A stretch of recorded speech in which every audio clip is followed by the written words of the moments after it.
Welcome to Boy Time Podcast. We're gonna get litty time, yeah. Oh, it's your Boy Time Podcast. Coming in with the slam dunk of a theme song. Hi ho ho, it's me, Brendan Gleason, back at it again with a new episode of the Boy Time Podcast. And as always, I'm joined by Babby and Paul.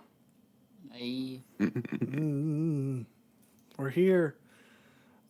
We forgot to mention last week. I think we did mention it later in the episode, but probably best to talk about it on the top. We have switched our podcast release day.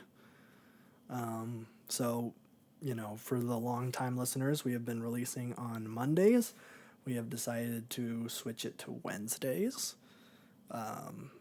Just because personal scheduling things. So this is the day that works better for us. Hopefully the algorithm also likes the date switch. I don't know.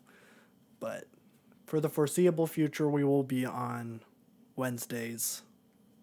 But who knows if that'll change. If it changes, then you guys are going to know because the podcast will come out sooner. But we'll keep you posted when it comes to that. But back to the regularly scheduled programming, we actually have a pretty slow week, if I'm being honest. The only really big gaming thing that happened is that Silent Hill had a little showcase detailing the future of that franchise. Succession had a trailer, and that's really it. Those are like the two big things that I remember from this week. So that's fun. We're also going to talk about the hit film Money Plane because we promised to do that last week. So we're going to briefly talk about the hit film Money Plane. We can also talk about Hack-O-Lantern because we did watch that too. So that'll be fun. And then we also have to talk about the first season of The Sopranos because we finished that today, like 5 minutes ago. So it probably won't be in depth because we just finished it, but we'll get to there when we get there. We'll start with gaming, as always. Only two things are from that Silent Hill thing, which I don't think any of us are really into Silent Hill at all. Nope. I don't think they've put out a game since the PS2, if I remember right, unless you count PT, and I don't, because you can't get BT anymore. Well, you can, just not legally. So we got two things that came out of that. The first thing is that they are remaking Silent Hill 2. That is going to be a PS5 exclusive, also coming to PC. I'm assuming on Steam. It would be weird for PlayStation to switch to Epic at this point, but who knows? People have complained about the graphics because they're too good. I don't know how that makes sense. I think for some of it, I get it. There's this scene that a lot of people are pointing to that was in the trailer where it's like kind of like that scene from the Batman where it's like there's the interrogation room and there's like that glass and then there's just like the speaker box. There's a scene in Silent Hill 2 that takes place in a room like that. And the way that the graphics are limited, but it also kind of helps the tone, is that the face is very jagged, and that kind of helps get that Rembrandt edgy lighting. And then in the remake, because it's so polished and the character models are so well put together, the lighting doesn't look as ominous or as stylized as it did in the early 2000s.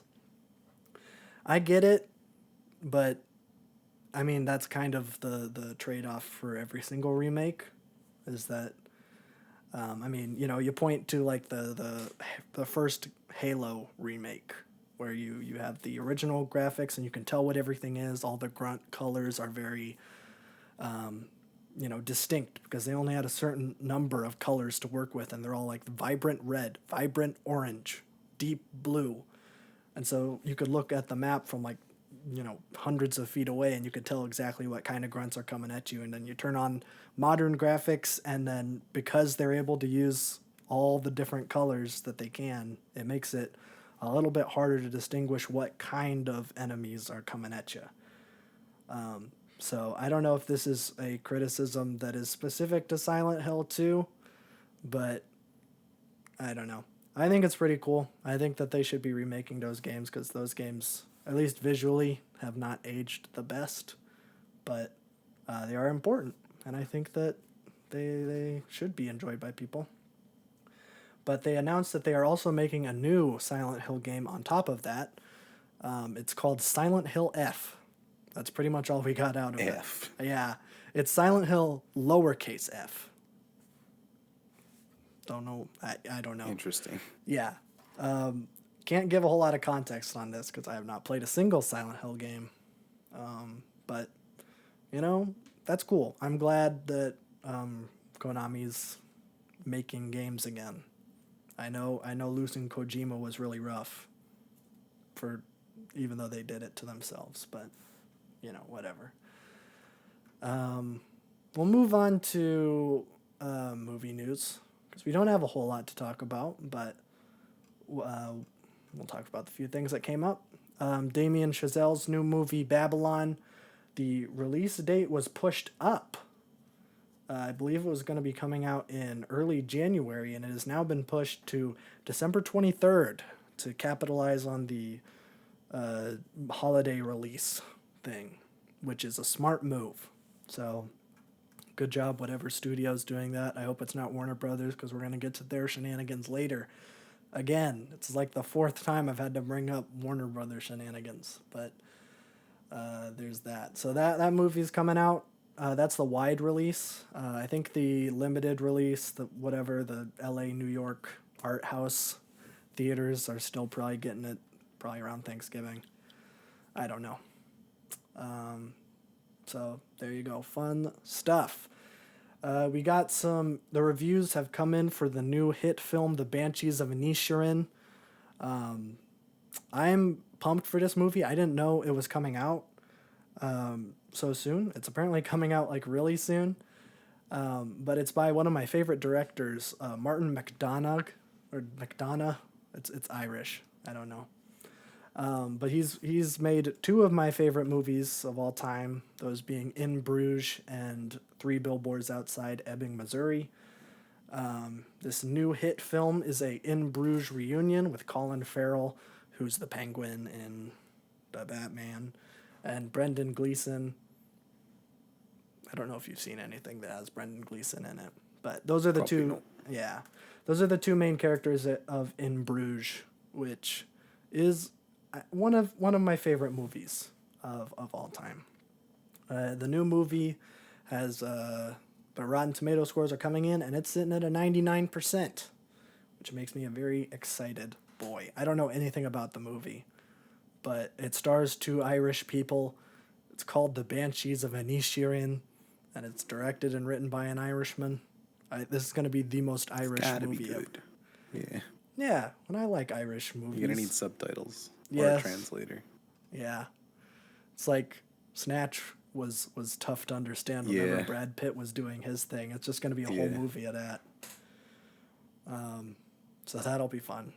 I'm looking forward to that.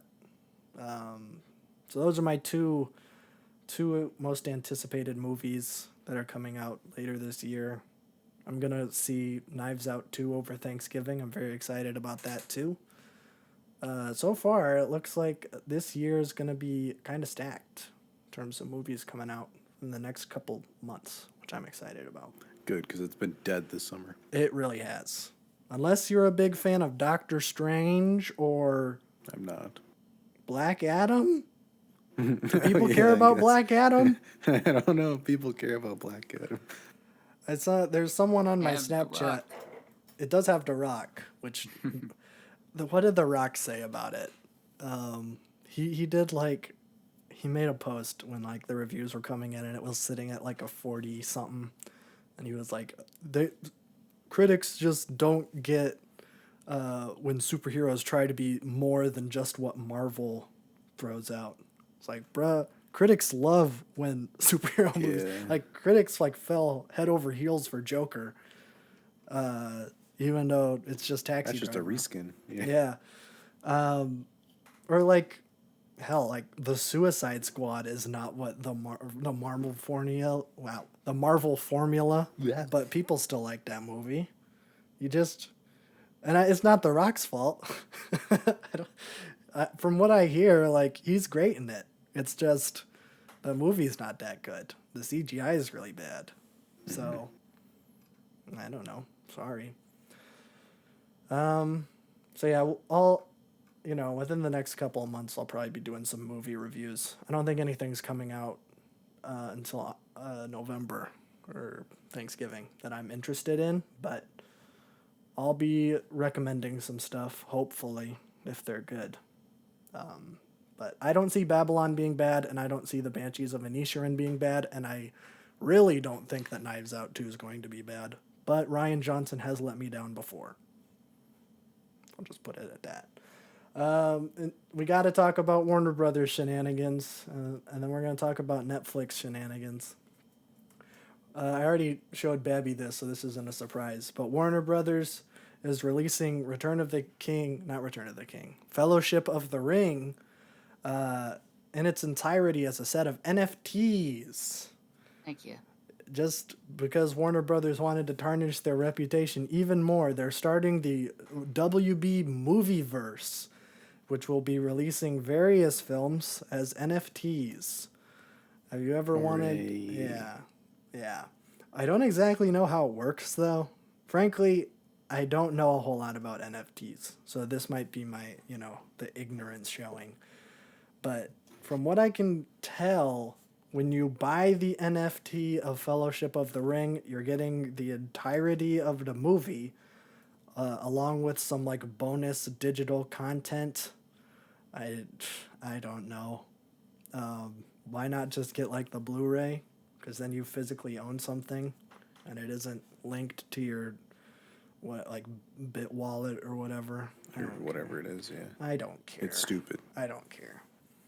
I love how documenting how Warner Brothers is just continuing to circle the drain. I saw that they recently took out like a $30 billion loan because they were losing so much money. Awesome. I love that banks just accept that. Yeah. Well, I mean, it's Warner Brothers. It's a business that can't fail, despite David Zaslav trying his hardest. Yep. You reach a certain point where like you're classified as a business who can't fail, and you can just do whatever you want. Yeah. Well, Warner the bank Brothers will give you money. I'm sure any bank would just be happy to have Warner Brothers listed as one of their customers. Yeah, probably. We work with big Hollywood studios. We gave them $30 billion because they are the worst company. Because they just laid off so much of their workers and made the worst decisions ever. Yeah. So that's kind of fun.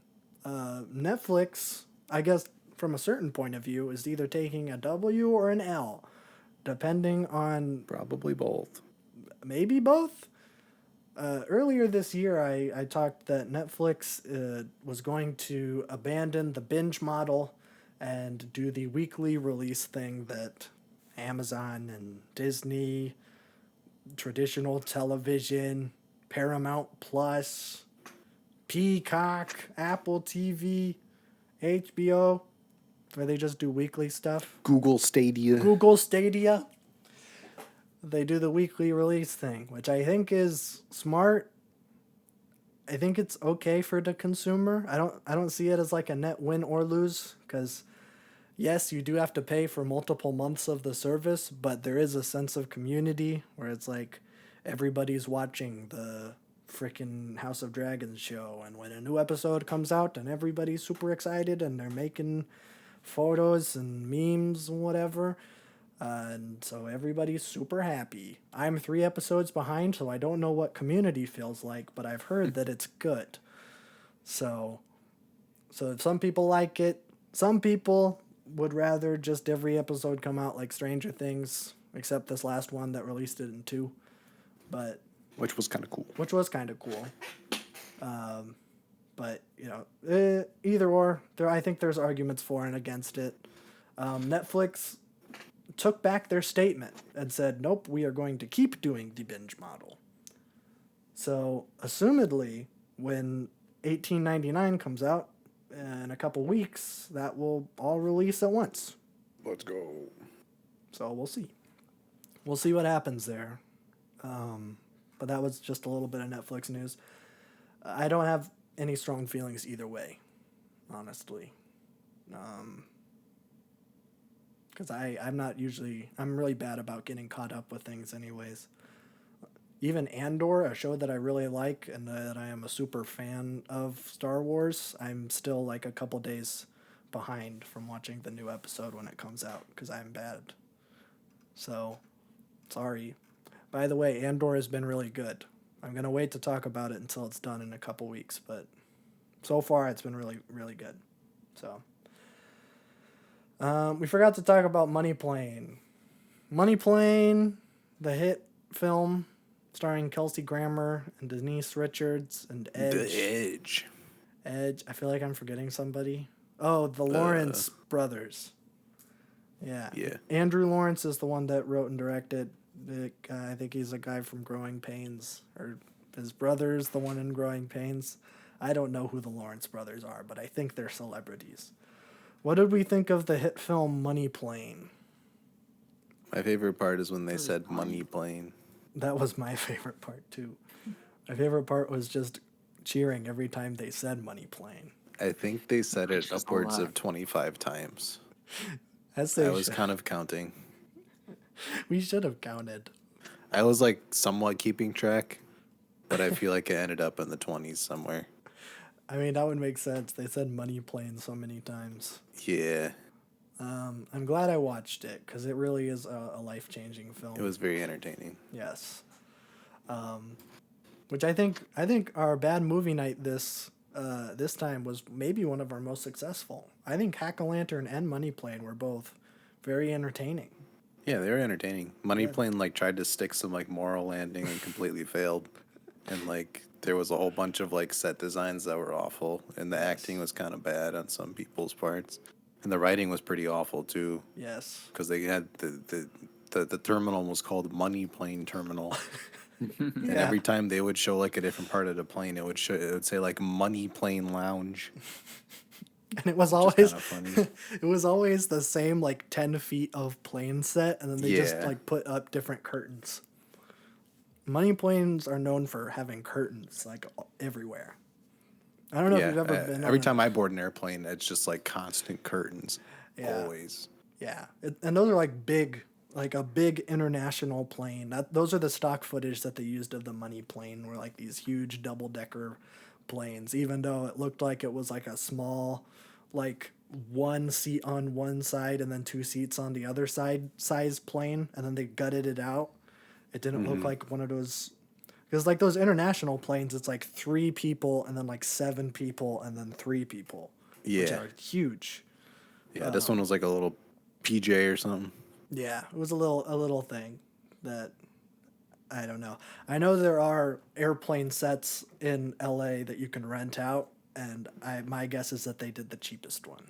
Probably. Because the ones that I have seen from like set photos are pretty good. And they're used in like professional movies. Like I'm pretty sure Batman v Superman used it.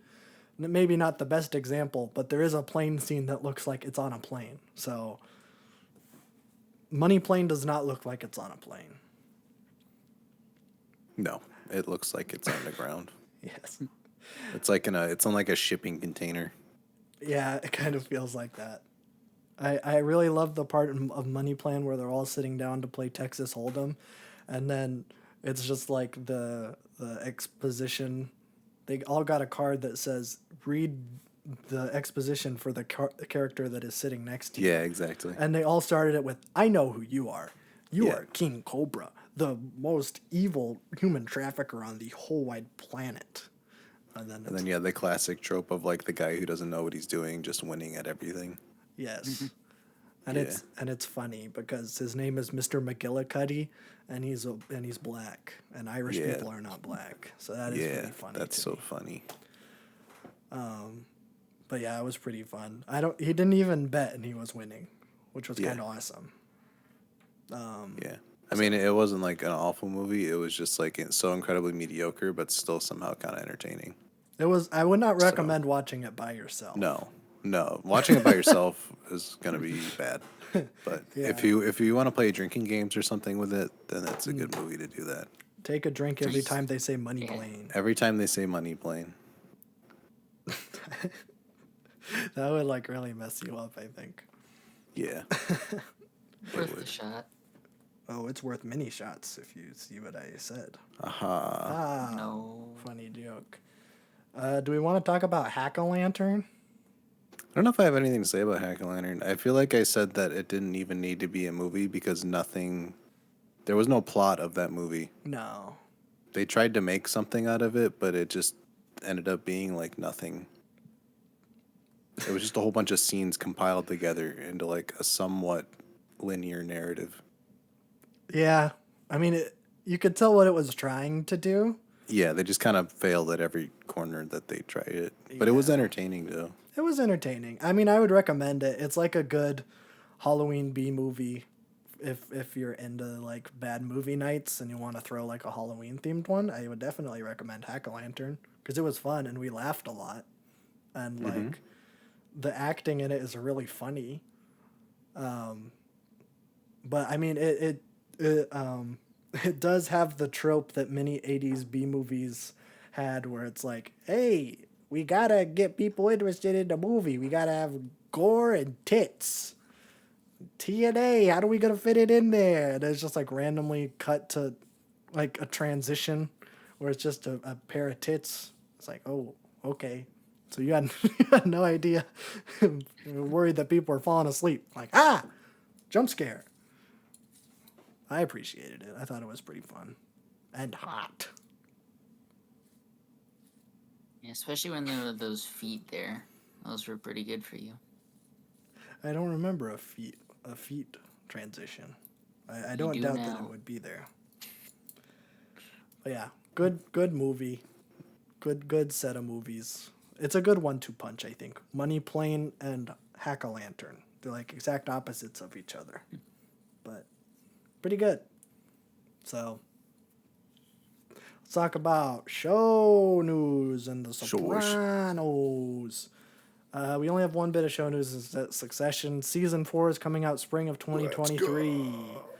I did not watch the trailer.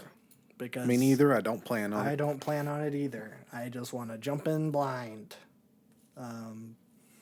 I saw that they titled, like when the Succession Twitter page tweeted out the trailer, it just said like Rebel Alliance Spring 2023.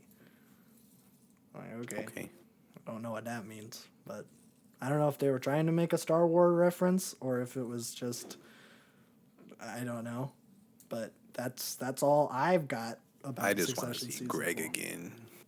Well, he was in the trailer. Greg. I saw it was like the first shot was of him, That's good. and then I saw Kieran Culkin, and I love him. I wonder if we're ever gonna get the resolution to him sending a dick pic to his dad. I hope so. Be awesome. Speaking of shows that we've already seen, let's talk about The Sopranos Season 1. It took us like 5 months to finish it. True. Finally did it. What did we think of Sopranos Season 1? It's really good. Yeah, it is. Really good. I get the hype. I get the hype too. When we started watching The Wire, I was a little worried because it's like, this is a really well-received show that like some parts of it I was feeling like a little on. This one I thought was pretty consistent, consistently good throughout. And I did kind of bring this up when we talked about the show a couple weeks ago, but The Sopranos I think benefits a lot from being a TV show as opposed to a movie. Yes. Which is maybe why the movie didn't do very well. I couldn't see it working in a movie format. The episodic nature of it, where it like feels like a TV show, is like the best part of it. Yes, I agree. I mean, the movie's a prequel, And I think it's Okay. like Tony's rise into being a gangster. I'm not entirely sure. But yes, I think Sopranos definitely benefits, and I think it almost exceeds what other gangster movies have kind of set up. And something that I think there's a lot of comparisons that you can make to The Godfather, and they wear that on their sleeve. They reference The Godfather so many times in this show, which I think is pretty fun. Like there's there's a scene where I think Tony is getting shot at and he gets orange juice. And then when he's getting assassinated, there's a shot that goes through the orange juice. There's a very famous thing about The Godfather is that The Godfather, whenever there's a death, oranges are on screen. And like the most famous assassination scene in The Godfather, there's like he gets shot, then he falls on the ground, and he bought like a bag of oranges. So he falls over, then all the oranges roll out onto the street. I thought that was a pretty clever reference that not very many people would know because nobody knows that oranges and Godfather are a thing, except for, I mean, that's like the first fun fact you learn about The Godfather. But it was 1999, I'll let it slide. But what Sopranos benefits from being a TV show over a movie is that you're able to see the little things. That is something that I think a lot of, I think movies like Goodfellas or, I'm trying to think of other, I've seen so many freaking gangster movies and they're all the same. And it's like, yes, gangster movies are fine and Scorsese is a good enough director, but there's something to the little things that you can really like set up and see how it grows from episode to episode that you can't get in movie format. Like, you know, just there's like one episode in particular that I thought was really, really strong that it could be a movie on itself, but because it was in a show, we already had connection to the characters and we knew exactly what was going on through people's minds and stuff. And that is the episode about Meadows' soccer coach. Oh, yeah, that was really good. I think that might be my favorite episode of the season. It's really great. Yeah, I think that one or the finale is my favorite. Yes, both of those are great. I guess slight spoilers for Sopranos season 1 because I want to talk about the soccer coach episode a little bit and why it's so good. Because the episode starts with, you know, all of Tony Soprano's gang and all their kids are in the same soccer team, and their soccer coach is like really good, and he gets the girls to like perform their best. And so over the course of the episode, they come to realize that one of the girls on the team was being assaulted by the coach. And so naturally, you know, all of Tony's friends, they want to get him because, you know, it's like, oh, I trusted him. Like, he gave my daughter a ride home from school one time. You know, his friend who runs the restaurant's like really pissed and he wants Tony to kill him. And Tony really has to wrestle with like, you know, like, should I kill him? I have the power to, but like, there are so many people around me, like my therapist and my wife, that are saying not to. And he knows that he doesn't want to, but there's that inner conflict. And you would get that in a gangster movie, but we've been with Tony for like 6 or 7 episodes up until that point. So we know this guy, and we know how maybe sometimes he can be aggressive, sometimes he's a little more diplomatic, he's kind of an enigma, so we don't know exactly what this guy's going to do. So I guess ultimately when he makes the quote-unquote good decision to report him to the police instead of just murking him, then it's like, okay, that's a growing moment for Tony, and we will see how that affects him in the next few episodes. And I think it does. And I think you want to get that in the show, at least to this, or in a movie, at least to this scale. I think it's done very, very well. So, there you go. Those are my thoughts. I don't know how the rest of the show is received. I don't know if there are some seasons that are better than others. The first season was really, really strong. And I hated Tony's mom, but now there's questions as to whether or not she has BPD, and now I don't know how to feel about No, I Tony's definitely mom. hate her. Now I don't know what to think. Because, yeah, it's very complicated. But we'll keep watching, keep you posted. I think we have a couple episodes of Atlanta left, so then a month or so, I think we'll talk about Atlanta, season 4. So that's all that's going on our end in terms of shows. Did you have anything else you wanted to say about Tony? No, it's a very good show. It's self-explanatory. It's easy to follow and pick up and put down, but it's also like very intricate and good. Yes. Which is nice. And you don't usually like gangster stuff, am I right? I just don't watch gangster stuff. I like gangster stuff. Oh, okay. Well, maybe one of these days we'll watch The Godfather, because that'd be a good one. I mean, it's the best. I don't think that's a hot take at all. So that's the most basic answer as to what's the best gangster movie. Godfather. Although some people would say Godfather 2, but personally, I don't think Godfather 2 is as good as Godfather 1. I gave Godfather 1 5 stars. I gave Godfather 2 4.5. Christopher would disagree with you. He would. But, I'm not going to talk about that because who knows? We might watch those one day. So that's all I have to say. This might be a little bit of a shorter episode, but we can move on to music with Babby. I love music. Me too. We have not listened to Taylor Swift yet, so if you're expecting that, wait a week. Don't spoil it for me. Then we'll talk about it. I'm just chilling on it for now. It's fine. Okay. What do we got this week, though? We got Carly Rae Jepsen, though. What? That album came out the same day.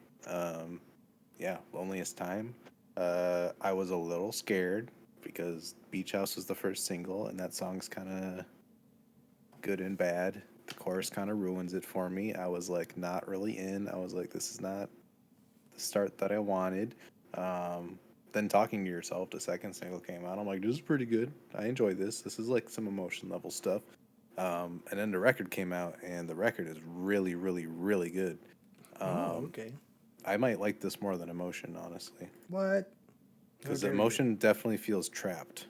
I think we said this in our reaction as well. It feels stuck in the time period that it was made. Yes. And there's some like mixing things where it's like where the punchiness of like the beat and the chorus like is amplified in the production, and it kind of gives me a headache sometimes. But this one though, we got some great production. Everything's really well produced. Her vocals are crazy. I'm just enjoying that this is like a mainstream pop singer-songwriter record that has come out this decade that isn't produced by Jack Antonoff. So I'm just kind of like riding that as well. That's kind of a nice touch. I feel like Jack Antonoff's kind of just the boy now. So I'm glad at least this one is something different. Yeah. But the synth pop here is fantastic. She does a lot of different sounds on here, and I think all of them actually work pretty well. Besides Beach House, I don't like that song. But I feel like with Emotion, where there was a couple where we were like, I kind of get what she was going for, but it doesn't really like hit. I feel like there was a couple of those on that album, but this here, like everything is kind of hidden.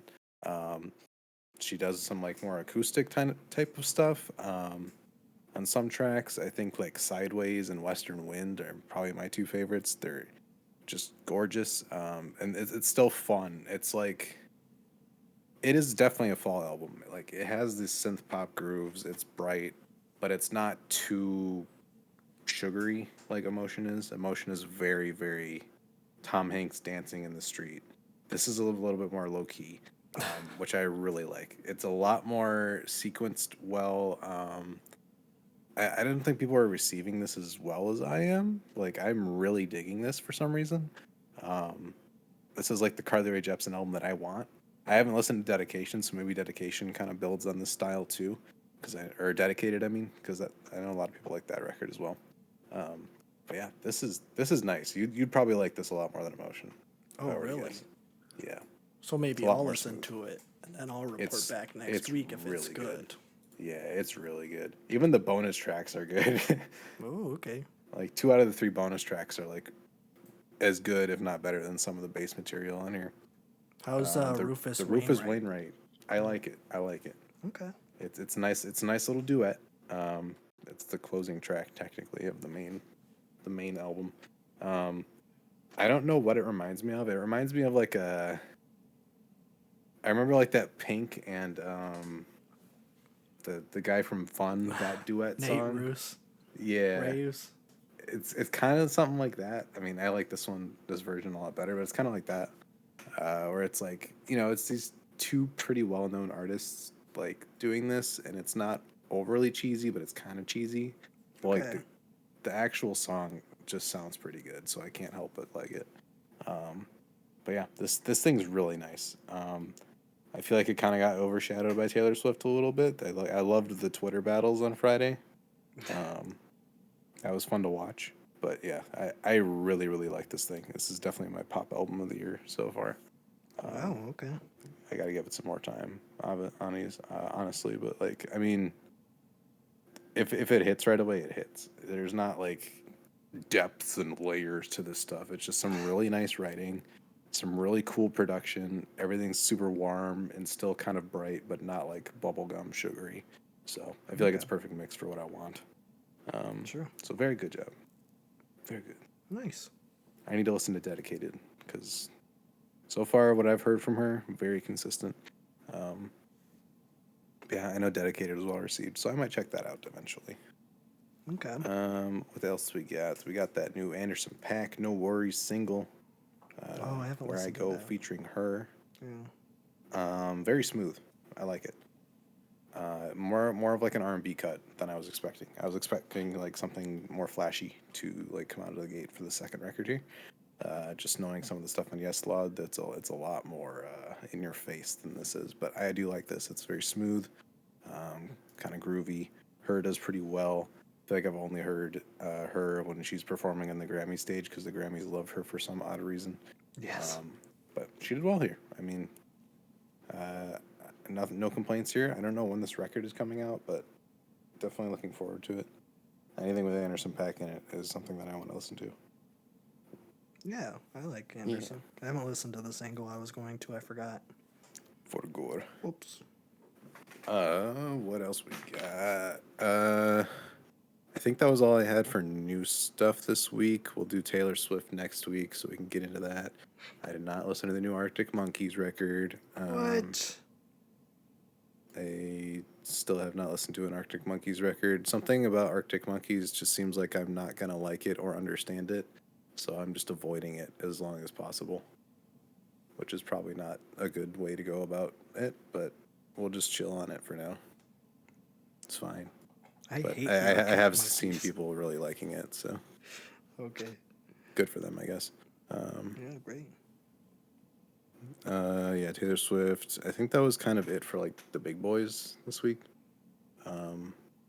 I think next week we have a West Side Gun album coming out. Yes, I saw that. We got what else we got? Smino's album comes out next week as well, which I'm very excited for. I keep forgetting Smino exists until I hear him on a feature, and I'm like, oh, I forgot about you. So definitely gonna check that out. Oh yeah, Mavi came out this week with a new record as well. I listened to that today.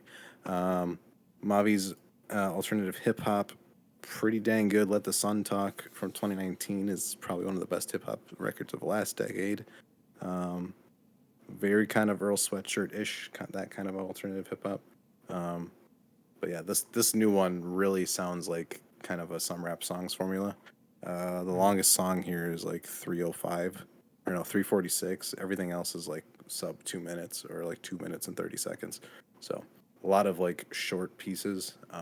So 16 songs in 38 minutes is pretty quick, but it still sounds pretty good. There's a lot of like the more smooth stuff I really enjoyed. I need to listen to it more. I feel like I didn't really get everything I could out of it. But I mean, Let the Songs Sun Talk is like such a powerful and like really, really, really amazing record that I'm like feel like I'm missing something with this new one here, because that record is so good. So I'll probably have to go back to this new one here a couple more times before I can fully give a whole bunch of thoughts on it. But it was enjoyable on first listen. It's just nothing stuck too heavy on it initially, but that's there. Check that out. Nothing offensive about that at all. I feel like most people would just enjoy it. What else we got? My Bloody Valentine self-titled. I'll listen to that because I bought it at a record store without listening to it. Yeah, you did. You pulled a did. me move. Yeah, it was a $38 record too. I really took a risk with it. Yeah, you did. But yeah, it's great. It's great. I listened to it. I listened to the record on like my parents' sound system with like surround sound and everything, and it sounds fantastic. I feel like shoegaze is either meant to be enjoyed loudly through headphones or loudly through like a surround stereo. Any other way, you're not getting the full effect. I don't think. Even the car doesn't do it justice. But yeah, this thing, it's definitely a build off of Loveless, same kind of thing.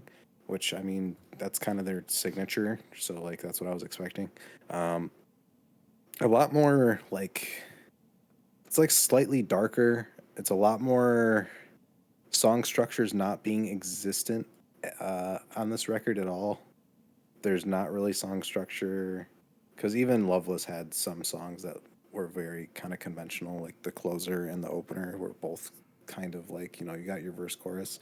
This one, it's like the first track, you just dive headfirst into like this wave for 5 minutes. And I mean, the first three tracks on this record are absolutely perfect. Definitely dives right back in where Loveless left off. I think they focused a lot more on like atmosphere on this one and less on incorporating vocals and making like a somewhat song. This is like pure just sonic passages with a little bit of vocals mixed in. If Loveless is like a smooth wave of sound that's constantly pummeling you, this is a lot more like scattered. It's a lot more rough. Not in the way that it like sounds rough on the ears, but the guitars have a lot more of a darker tone. You can feel the guitars like fighting for their life more. It's not as smooth of like a drone. It's like a very kind of choppy feeling, which is really cool. I really like the effect of it. Drums play a lot more of a role in this record, which is cool. There's some cool like trip hoppy kind of tracks in the middle. The outro is one of the weirdest songs I've ever heard.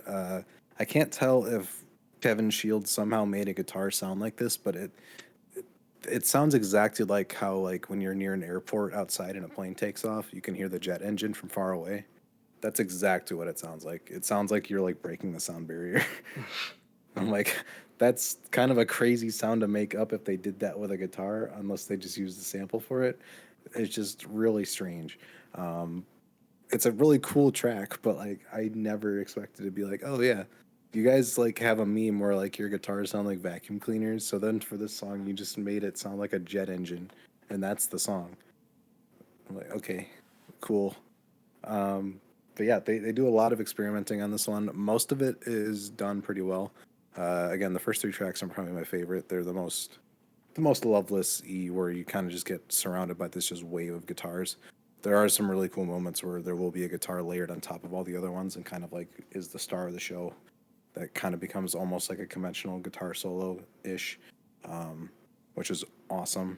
Yeah, I mean, this record will forever kind of be like the second to Loveless just because of the band and how good that record is. It's impossible to follow it up. But I think if this is like a Kendrick situation. If anybody else made this record, it'd be like their best. But I mean, just knowing their catalog though, that's why it's like, the less talk about one. But even for 2013, this still sounds like really, really, really good. Need to dig into it more, but I'm really digging it so far. Okay. I think that's it. I've been really getting into Unknown Pleasures as well.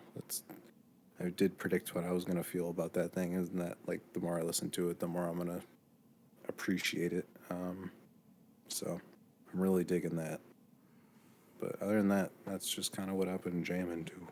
I put Unknown Pleasures on my wall. True. I bought the record of it, so now we're both cool. That's right. We can both display it.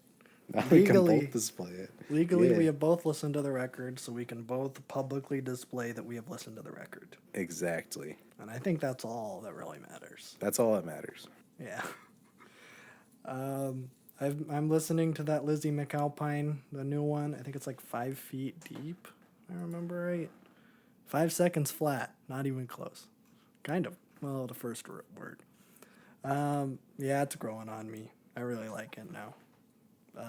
Especially the hit song "Reckless Driving" with Ben Kessler. Well, I don't know anything Drunk about. driving. Pretty much. The song is about the chick Lizzie McAlpine like is a careful driver, and then Ben Kessler is a reckless driver, and then she kisses him, and then he gets the car up to 180 miles an hour, and then he crashes into a tree. That's awesome. So it's kind of a good song. Just think about it. I would say. But yeah, it's really good. I was a little thrown off because it wasn't just an acoustic record like the first one, but I like it now. And I bought it on record, so I legally Now you can- have to like it. Now I have to like it. Except I bought that last Father John Misty record, and I didn't like that one. Not the Chloe one, God's Favorite Customer. Yeah. Yeah, I bought God's that drunkest driver. one. God's drunkest driver. I didn't like that one. Yeah, that's pretty sick. But we got Weekend House of Balloons up now. Go That's watch true. it. We got Arca next week, so it's coming. Don't worry, we're a little slow. It's fine. Coming. I feel like this will just make Arca a little bit better because we've waited a little bit longer. That's So, right. We've been doing a lot of stuff that isn't similar to Arca either, so I think this will be a good experience when we record that. That's right. And this is the one that Right, I'm that gonna back in. like. I believe so, yeah. Or so the comments have told you. So Yeah. yeah. We're getting into the ambient pop and art pop with this one, so this will be interesting. See, I don't really like ambient stuff, but we'll see. Well, we'll see. Maybe. It won't be punching you in the face, I guess. So That if you is, like that. yeah, that is, I do like that. Yeah. So But we'll do that, and we got a retrospective coming eventually after that. later that And week, I then think. maybe, probably. And then we got Fan Marathon starting, so What? kind of hyped for that. We have so many records on the wheel. Yep. I just added one. We have a lot to go through. My guess is that, oh man, it's 2 pages. Yeah. So what is that, like 70, 80? It's maybe? got to be upwards to like 80 now. Yeah. So your pick is probably not going to get picked, but who knows, maybe. Someone's will, so. You have a 1 in 80 chance. Yeah. Played a lottery, why don't you? That's right. Send us an email of what album you would like us to do. Unless it's your album, do not send us an email to react to your album. Although many people do. Many people do, but Some of them are very nicely worded and professional emails. sure. Pay us, We though. appreciate them. Don't pay us. If you want us to react to your album, you gotta pay me money. No, we're not going to do that. And even then, I'm not gonna do a positive review. You gotta pay me for the chance. For the chance. I might hate the album. I'm not gonna, I'm not gonna hide it. Yeah, That's how Donkey lost his Microsoft deal. I suppose. Don't pay us to listen to music. You can pay us. Your music. You I can should say. you can pay me. But Yeah. that doesn't mean you're going to get a positive review out of it. So, there you go. There's my elevator pitch. Get nothing in exchange for upwards of $500. It's your choice. Yeah. It's your choice. Do you think anyone's going to take us up on that? I hope not. I hope so. I could use the cash. Okay. All right, well, I think that's podcast. I think that's podcast. It's That was great. a quickie. Yeah. So I'm gonna make like money plane and crash in the middle of the Pacific Ocean, Dump out the Did it do money. that? assumedly. No, He Allegedly. killed the pilot and the co-pilot. it was on autopilot though. Oh wait, you know what? The concierge, he said that he was a pilot. Oh yeah. Is that what it was intended to be? Was that supposed to be like a thing where the concierge says, I was a pilot, so that when they jump off the plane, they know that all of the sex traffickers and murderers are going to be able to make it off the plane okay? Good. They'll be nice and safe. Did I just crack the money plane code? I think you just cracked a money plane. Great. Well, watch Money Plane.